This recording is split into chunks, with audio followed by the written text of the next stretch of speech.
È il momento di ascoltare i saluti da parte di tutti i presidenti nazionali intervenuti oggi qui. Chiamo Giovanni Leoni e il dottor Nicolin qui vicino a me e invitiamo a salire sul palco il presidente ONCEO Roma Antonio Maggi.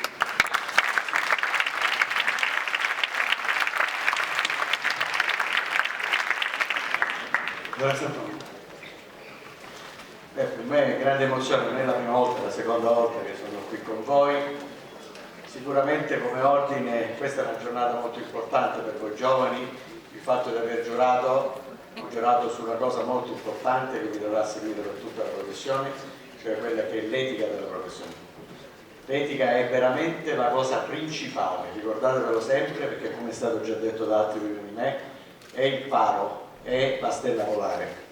Un'altra cosa che voglio dire è quella del massimo impegno da parte nostra, perché non senta magari tra qualche anno dove noi non saremo più presidenti di ordine per motivi cronologici, ma non vorrei sentire laureato nel 2019, specializzato nel 2049, entrato nel Servizio Sanitario Nazionale nel 2069.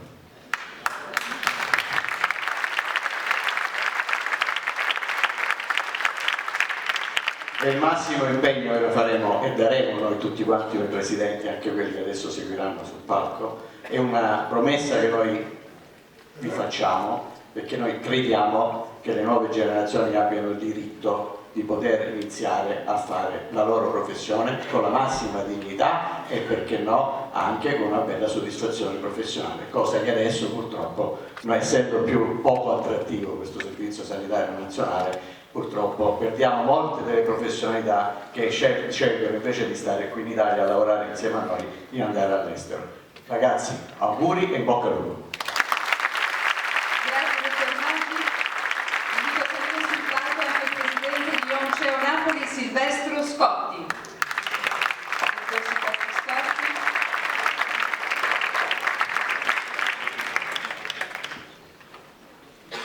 Ben trovato. Beh, per me invece è la prima volta, io mi ricollegherei proprio all'ultimo brano che abbiamo sentito, no? Terra di speranza e gloria. Beh, la professione che vi approcciate a fare è terra di speranza e gloria. Speranza per ognuno di voi di riuscire sempre a risolvere il problema che avete di fronte, speranza per gli assistiti che vedranno in voi quella speranza, e gloria. Ma non immaginate la gloria, quella, come dire, con la corona in qualche modo, con l'alloro. La gloria è quella che vi porterete a casa in silenzio, sapendo di aver fatto il vostro dovere e dormendo tranquilli per averlo fatto. Io spero che questo sia il vostro percorso professionale. Io rappresento dall'altra parte i medici di famiglia. Giovanni all'inizio sottolineava il rapporto medico-paziente. Tra poco alcuni di voi avranno la possibilità, se vogliono, c'è il bando di concorso per l'accesso, quest'anno un po' ritardato, al concorso per diventare medici di famiglia. Abbiamo bisogno di voi, ce ne sono pochi. Io in questi giorni sto girando con un camper nei piccoli paesini di montagna, dove ci sono persone anziane, sole, in qualche modo con il Servizio Sanitario Nazionale lontano. Pochi ricordano che in questo paese il 65% dei comuni è sotto i 5.000 abitanti, ma là vivono 10 milioni di italiani. Quei 10 milioni di italiani hanno bisogno di sentire l'articolo 32 della Costituzione, ovvero il fatto che la Repubblica tutela il diritto alla salute dell'individuo e della collettività.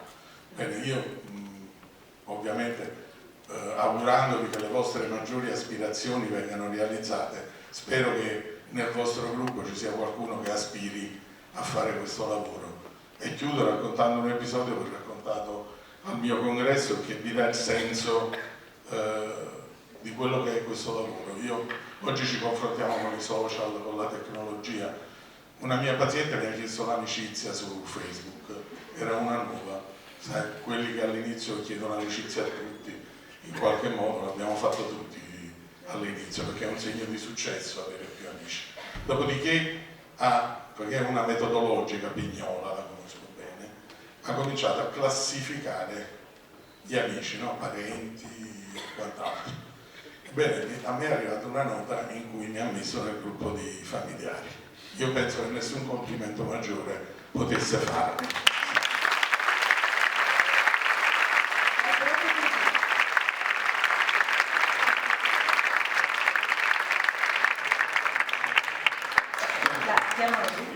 Invito adesso sul palco, giunto in ritardo, il Presidente nazionale della Commissione Odontoiatri, Raffaele Iandolo.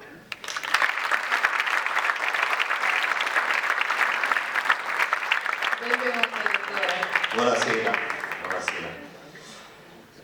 È sempre un palco impegnativo, anche se io ormai vengo qui da quando ero tesoriere, quindi nel ruolo di tesoriere della federazione. Adesso dall'anno scorso vengo come presidente nazionale dell'Albo Odontoiatri, e questa è una grande responsabilità sicuramente per me e per gli amici della Commissione Albo Odontoiatri, dei quali vi porto il saluto. Io faccio i complimenti a Giovanni ancora per un anno, per l'ennesimo anno, perché ogni anno veramente l'organizzazione migliora sempre. Faccio i complimenti a tutti coloro che hanno maturato i 50 anni di laurea, perché testimoniano comunque di una professione che è viva ed è importante. E faccio come dire, una raccomandazione, un augurio ai giovani. La raccomandazione è quella di mettersi sempre nei panni del paziente e di fare nei confronti del paziente, di trattare il paziente come se fosse vostro figlio, vostro fratello, vostro padre. Questa è la cosa più importante che potete fare, è una cosa che io dico spesso, ma che nella realtà capirete strada facendo che non è così facile. Quindi impegnatevi su questo, perché davvero è importante mettersi nei panni del paziente. E l'augurio che vi faccio è di seguire le vostre inclinazioni. Oggi non è facilissimo per i giovani cercare di fare il lavoro che ti piace e il lavoro che vorresti fare. L'augurio migliore che posso farvi è di fare un lavoro secondo le vostre inclinazioni e secondo i vostri desideri, cioè di optare per una specializzazione che sia conforme con i vostri desideri e con le vostre ambizioni di carriera, perché il più grande privilegio che vi può capitare è quello di fare un lavoro che vi piace. In quel caso, come credo dalla frase credo di Confucio, non avrete mai lavorato un giorno in vita vostra, e questo è l'augurio che vi faccio.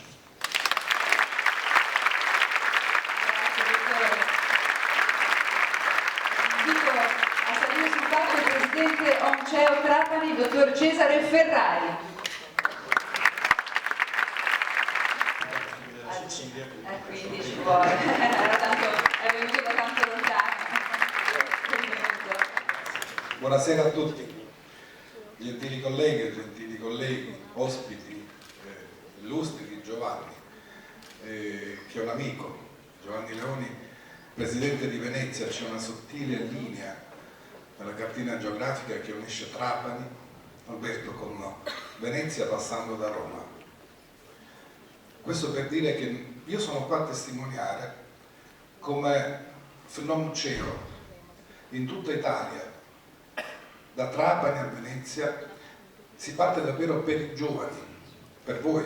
Mi avete commosso, siete magnifici, stupendi, e al di là dei 50 anni di laurea, noi a voi affidiamo il nostro futuro. FNOM sta facendo in modo che una speranza possa sorgere in tutti voi.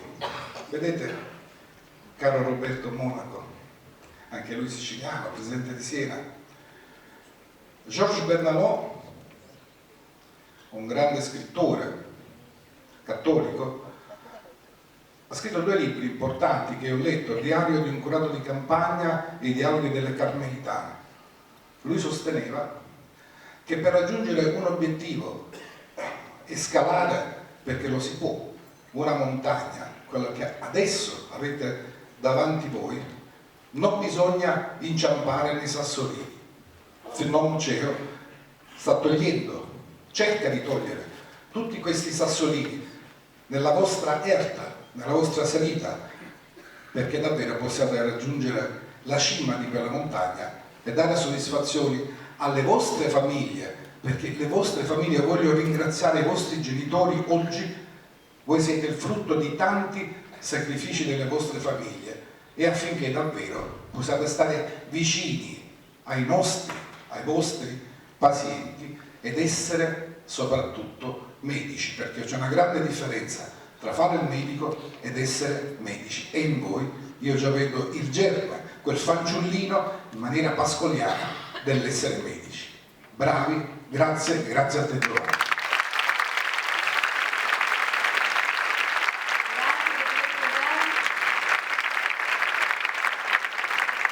Invito a salire sul palco il presidente nazionale del sindacato CIMO, il dottor Guido Quici.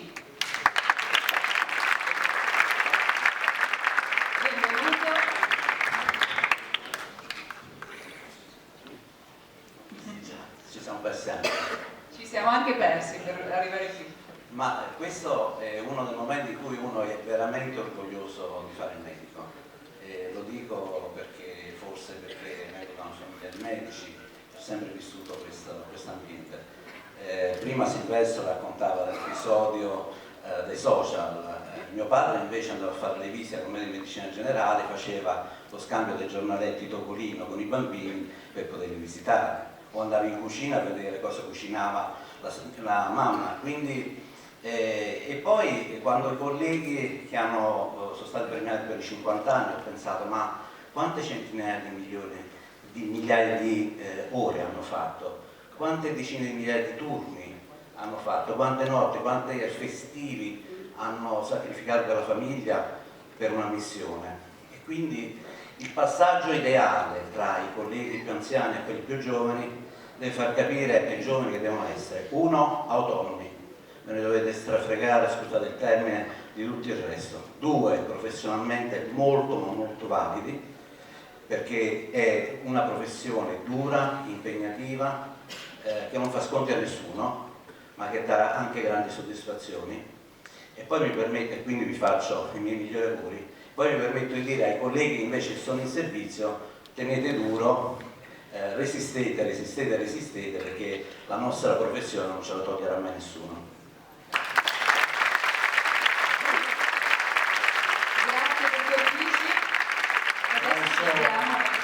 Adesso per motivi di tempo, perché il tempo è tiranno, invito il Presidente del Veneto con il Presidente della Federazione Regionale Francesco Noce a raggiungerci sul palco, il Presidente Carlo Ruggiu, prego, il Presidente Umberto Rossa, il Presidente Michele Valente, il Presidente Emerito di Verona Roberto Mora e il Vicepresidente di Treviso Brunello Golini. Prego, il dottor Francesco Noce, io dico, Presidente del Messico.